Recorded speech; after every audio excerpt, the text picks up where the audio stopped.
साथियों नमस्कार। हरियाणा जीके के पार्ट 1 में आपका स्वागत है। साथियों इस सेशन में हम आपको हरियाणा स्टाफ सिलेक्शन कमीशन के होने वाले सारे कम्पिटिटिव एग्जाम, चाहे वो हरियाणा पुलिस का हो, पटवारी का हो, क्लर्क का हो, जेई का हो या कोई भी कम्पिटिटिव एग्जाम जो हरियाणा जीके जिसमें जो आती है वो सारे कंप्लीट अच्छे से करवाएंगे। साथियों इस वीडियो के अंदर, इस सेशन के अंदर हम 36 क्वेश्चन को लेंगे। मुझे उम्मीद है कि आपको वो क्वेश्चन अच्छे लगेंगे और आप अच्छे से उनको तैयार कर लेना। आपके बड़े काम की, बड़े मील का पत्थर साबित होंगे कॉम्पिटिटिव एग्जाम में। तो बिना देर लगाए करते हैं शुरू। तो साथियों आज का आपका पहला प्रश्न है, हरियाणा के किस जिले में सुप्रसिद्ध धार्मिक पुस्तक महाभारत की रचना हुई थी? तो आपका सही जवाब है option number D, Kurukshetra. Second question है, निम्न में से किस ग्रंथ में रोहतक का उल्लेख मिलता है? तो निम्न में से किस ग्रंथ में रोहतक का उल्लेख मिलता है? तो आपका सही जवाब है option number C, Nakul Digvijay. प्रश्न नंबर 3 साथियों, हरियाणा में कौन सा शहर महाभारत कर्ण से संबंधित है? तो हरियाणा में कौन सा शहर महाभारत के कर्ण से संबंधित है? तो आपका सही जवाब है ऑप्शन नंबर ए, करनाल। प्रश्न नंबर 4 है साथियों, ये योद्धा काल में हरियाणा को किस नाम से जाना जाता है? योद्धा काल में हरियाणा को किस नाम से जाना जाता है? तो सही जवाब है बहुधान्यक, यानी ऑप्शन नंबर सी आपका सही जवाब है। प्रश्न नंबर साथियों 5, किन स्थान से साथियों किस स्थान से प्राप्त अभिलेखों में संगीत के 7 स्वरों का उल्लेख है?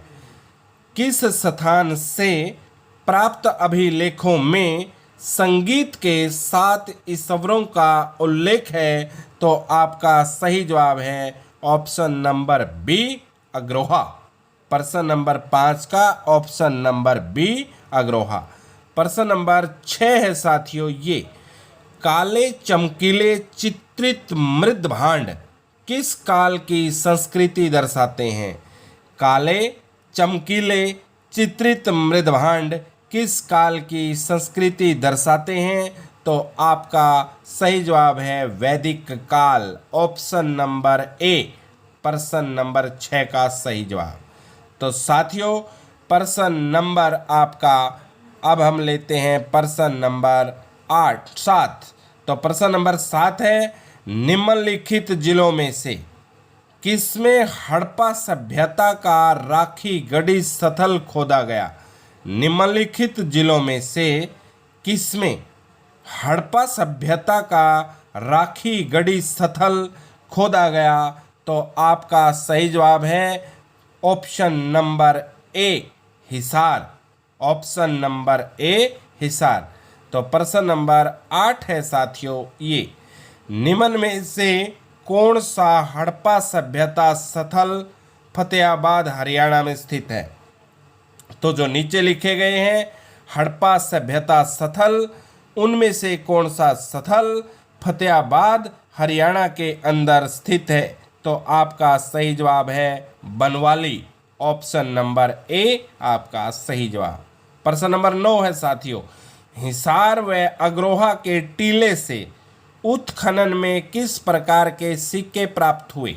हिसार व अग्रोहा के टीले से उत्खनन में किस प्रकार के सिक्के प्राप्त हुए? तो प्रश्न नंबर 9 का ऑप्शन नंबर बी, पंचमारक सिक्के। पंचमारक सिक्के हिसार व अग्रोहा के टीले से उत्खनन में पैदा हुए या प्राप्त हुए। प्रश्न नंबर 10 है साथियों, हर्षवर्धन तथा पुलकेशिन के मध्य युद्ध का वर्णन किस अभिलेख से प्राप्त होता है? हर्षवर्धन तथा पुलकेशिन के मध्य का वर्णन, हर्षवर्धन तथा पुलकेशिन के मध्य युद्ध का वर्णन किस अभिलेख से प्राप्त होता है? तो साथियों आपका सही जवाब है एहोल अभिलेख। एहोल अभिलेख, ऑप्शन नंबर ए प्रश्न नंबर 10 का सही जवाब। प्रश्न नंबर 11 है साथियों आपका ये, प्रारंभिक हड़प्पा व परिपक्व हड़प्पा, प्रारंभिक हड़प्पा व परिपक्व हड़प्पा सभ्यता के साक्ष्य हरियाणा में कहाँ से प्राप्त हुए? तो प्रारंभिक हड़प्पा व परिपक्व हड़प्पा सभ्यता के साक्ष्य हरियाणा में कहाँ से प्राप्त हुए? तो आपका सही जवाब है सीसवाल या राखी गढ़ी, ऑप्शन नंबर सी आपका सही जवाब।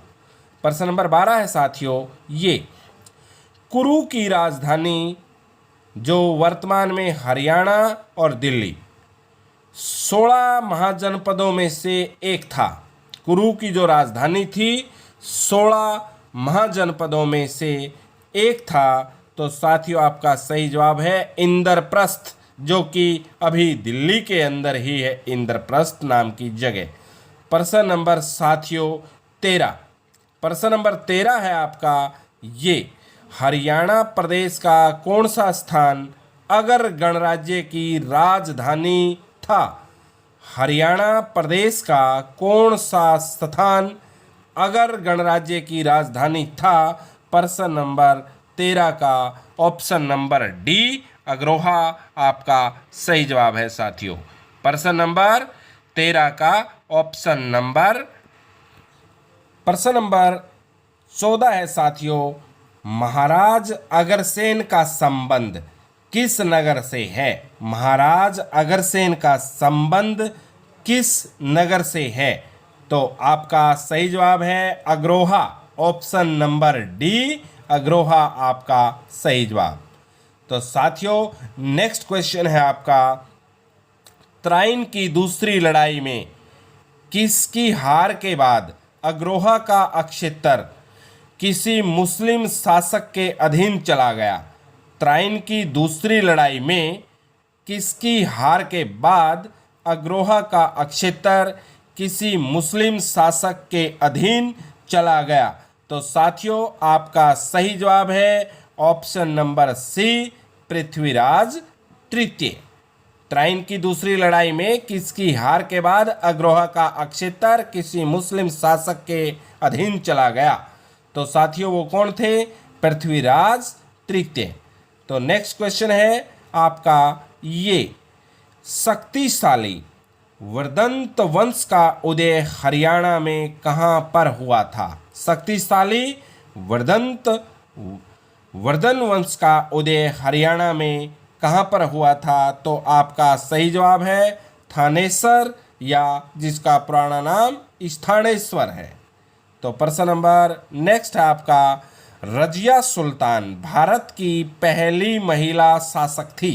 रजिया सुल्तान भारत की पहली महिला शासक थी जिन्होंने 1236 से 1240 तक शासन किया।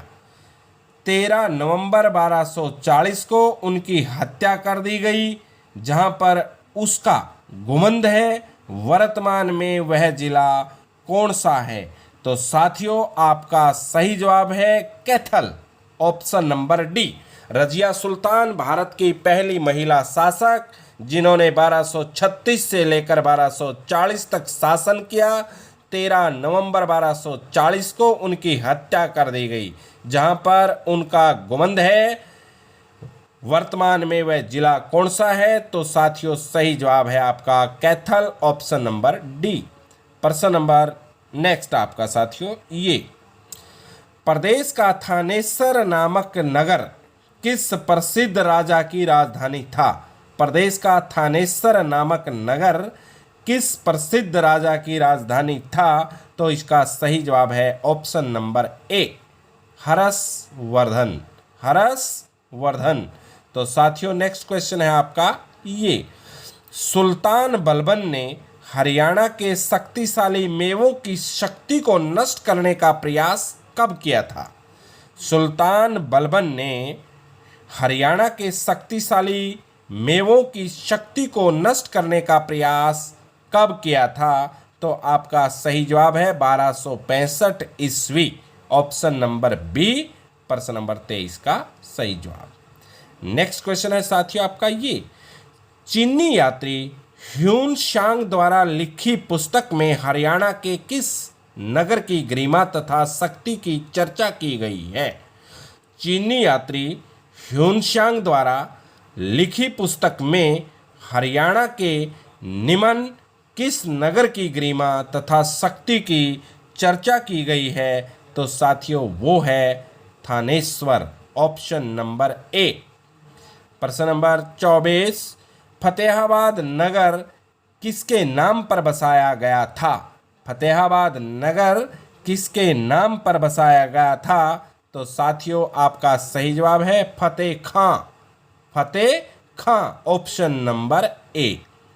प्रश्न नंबर नेक्स्ट, अल बरूनी की प्राचीन पुस्तक किताब उल हिंद में निम्न में से किस स्थान को हिंदुओं का महत्वपूर्ण केंद्र बताया है? अल बरूनी की प्राचीन पुस्तक किताब उल हिंद में निम्न में से किस स्थान को हिंदुओं का महत्वपूर्ण केंद्र बताया है? तो साथियों आपका सही जवाब है थानेसर, ऑप्शन नंबर ए सही जवाब। नेक्स्ट क्वेश्चन है आपका, फिरोज शाह तुगलक ने कौन से नगर की स्थापना की थी? तो फिरोज शाह तुगलक ने कौन से शहर की स्थापना की थी? तो साथियों वो है Hisar, option number B. Firoz Shah Tughlaq ने हिसार की स्थापना की थी। तो साथियों क्वेश्चन नंबर नेक्स्ट, मध्यकालीन युग में हरियाणा के किस स्थान पर मोहम्मद गौरी और पृथ्वीराज चौहान के मध्य 1191 और 1192 में युद्ध हुआ? मध्यकालीन युग में हरियाणा के किस स्थान पर मोहम्मद गौरी और पृथ्वीराज चौहान के बीच 1191 और 1192 में युद्ध हुआ था? तो साथियों इसका सही जवाब है त्रावड़ी, ऑप्शन नंबर बी आपका सही जवाब था। 1191 से और 1192 में मोहम्मद गौरी और पृथ्वीराज के बीच हरियाणा के त्रावड़ी शहर में युद्ध हुआ था। तो प्रश्न नंबर 26, गोहाना क्षेत्र में किस शासक के विरुद्ध विद्रोह हुआ था? गोहाना क्षेत्र में किस शासक के विरुद्ध विद्रोह हुआ था? तो आपका सही जवाब है साथियों Firoz Shah Tughlaq, option number B आपका सही जवाब है फिरोज शाह तुगलक। तो नेक्स्ट क्वेश्चन है आपका ये, त्रावड़ी या त्राइन एक ही बात है, त्रावड़ी या त्राइन एक ही जगह के दो नाम हैं। अब त्रावड़ी कहते हैं, पुराने ज़माने में यही त्राइन होती थी। त्रावड़ी में लड़े गए प्रथम युद्ध में किसकी विजय हुई थी? तो साथियों त्रावड़ी का जो युद्ध था या त्राइन का जो युद्ध था उसके प्रथम युद्ध में किसकी विजय हुई थी? तो आपका सही जवाब है Prithviraj Chauhan, option number C. प्रश्न नंबर 20 का आपका सही जवाब है। नेक्स्ट क्वेश्चन है साथियों क्वेश्चन नंबर 27 यानी 27, सम्राट तैमूर ने हरियाणा के किन शहरों पर आक्रमण किया? सम्राट तैमूर ने हरियाणा के किन शहरों पर आक्रमण किया? तो साथियों सही जवाब है हिसार, सिरसा, फतेहाबाद। ये सभी, इन सभी पर सम्राट तैमूर ने आक्रमण किया था। ये हरियाणा के शहर हैं हिसार, सिरसा और फतेहाबाद। तो साथियों वैसे पुराने ज़माने में एक ही पार्ट हुआ करता था, ये अभी अलग अलग हुए हैं, अलग अलग डिस्ट्रिक्ट हैं, लेकिन एक ही डिस्ट्रिक्ट में से पैदा हुई चीज़ है ये।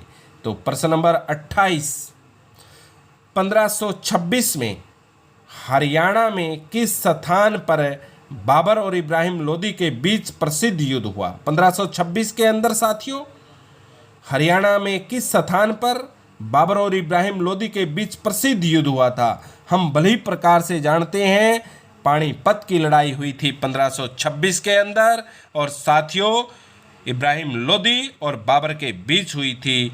तो इस प्रकार आपका प्रश्न नंबर 28 का आंसर भी कंप्लीट हुआ। तो प्रश्न नंबर 29 साथियों, पानीपत की लड़ाई, पानीपत की पहली लड़ाई में बाबर के विरुद्ध कौन था? तो पानीपत की जो पहली लड़ाई थी तो साथियों बाबर के विरुद्ध कौन था? अभी हमने ये प्रश्न किया था। नेक्स्ट पिछला क्वेश्चन 28, तो इब्राहिम लोधी थे साथियों, बाबर के खिलाफ पानीपत की पहली लड़ाई के अंदर, तो इसलिए इब्राहिम लोदी आपका सही जवाब है। तो नेक्स्ट क्वेश्चन है आपका क्वेश्चन नंबर 33। करनाल का युद्ध कौन सी ईस्वी में हुआ? करनाल का युद्ध कौन सी ईस्वी में हुआ? तो 1739 ईस्वी में हुआ था करनाल का युद्ध। तो करनाल का युद्ध का कुल किस ईस्वी में हुआ? तो ऑप्शन नंबर डी 1739 में। तो नेक्स्ट क्वेश्चन है आपका क्वेश्चन नंबर 30। कौन सा राजा हेमू के नाम से प्रसिद्ध था? तो साथियों, कौन सा राजा था जो हेमू के नाम से प्रसिद्ध था? सम्राट Hemchandra Vikramaditya, option number A. कौन सा राजा हेमू के नाम से प्रसिद्ध था? सम्राट Hemchandra Vikramaditya, option number A आपका सही जवाब। तो साथियों, नेक्स्ट क्वेश्चन है 34। पानीपत की तीसरी लड़ाई अहमद शाह अब्दाली और किसके बीच हुई? तो पानीपत की तीसरी लड़ाई अहमद शाह अब्दाली और किसके बीच हुई? तो साथियों, इसका सही जवाब है मराठी शासकों के, या मराठों के बीच में, या मराठी शासकों के बीच में पानीपत की तीसरी लड़ाई हुई थी, अहमद शाह अब्दाली और मराठी शासकों के बीच में। तो नेक्स्ट क्वेश्चन है क्वेश्चन नंबर 31। अकबर और हेमू के बीच प्रसिद्ध पानीपत की दूसरी लड़ाई कब हुई थी? अकबर और हेमू के बीच पानीपत की जो प्रसिद्ध लड़ाई थी वो साथियों कब हुई थी? वो हमें सन बताना है, वो हमें साल बतानी है। तो साथियों, सही जवाब है आपका 1556। अकबर और हेमू के बीच पानीपत की प्रसिद्ध दूसरी लड़ाई 1556 में हुई थी। ऑप्शन नंबर सी आपका सही जवाब है। प्रश्न नंबर साथियों 35। पानीपत की तीसरी लड़ाई किस वर्ष हुई थी? तो साथियों, अभी हमने दूसरी लड़ाई 1556 में बोला था, और पानीपत की जो तीसरी लड़ाई है साथियों वो हुई थी 1761, ऑप्शन नंबर सी। बहुत ही फेमस लड़ाई है पानीपत की, पहली लड़ाई, दूसरी लड़ाई और तीसरी लड़ाई, इन्हीं में से प्रश्न बहुत बार पूछा जाता है। तो नेक्स्ट क्वेश्चन है साथियों, दिल्ली की गद्दी पर बैठने वाला अंतिम हिंदू शासक साथियों कौन था? तो दिल्ली की गद्दी पर बैठने वाला अंतिम हिंदू शासक कौन था साथियों? वो थे साथियों option number B Hemchandra. Hemchandra, Delhi की गद्दी पर बैठने वाले अंतिम हिंदू शासक हेमचंद्र थे। तो आज का लास्ट क्वेश्चन है, मुगल काल के दौरान हरियाणा में वर्षा आधारित खेती वाली जमीन को क्या कहते थे? मुगल काल के दौरान हरियाणा में वर्षा आधारित जो खेती होती थी साथियों, उस जमीन को क्या कहते थे? तो साथियों, उस जमीन को कहते थे बारानी। बारानी। मुगल काल के दौरान हरियाणा में वर्षा आधारित खेती वाली जमीन को क्या कहते थे? यानी जो वर्षा पर डिपेंड करती थी वो बारानी जमीन कहलाती थी, जो मुगल काल के दौरान हरियाणा में वर्षा पर निर्भर रहती थी, डिपेंड रहती थी। तो साथियों, ये हरियाणा जीके से संबंधित आज हमने 36 क्वेश्चनों का एक सेट किया है।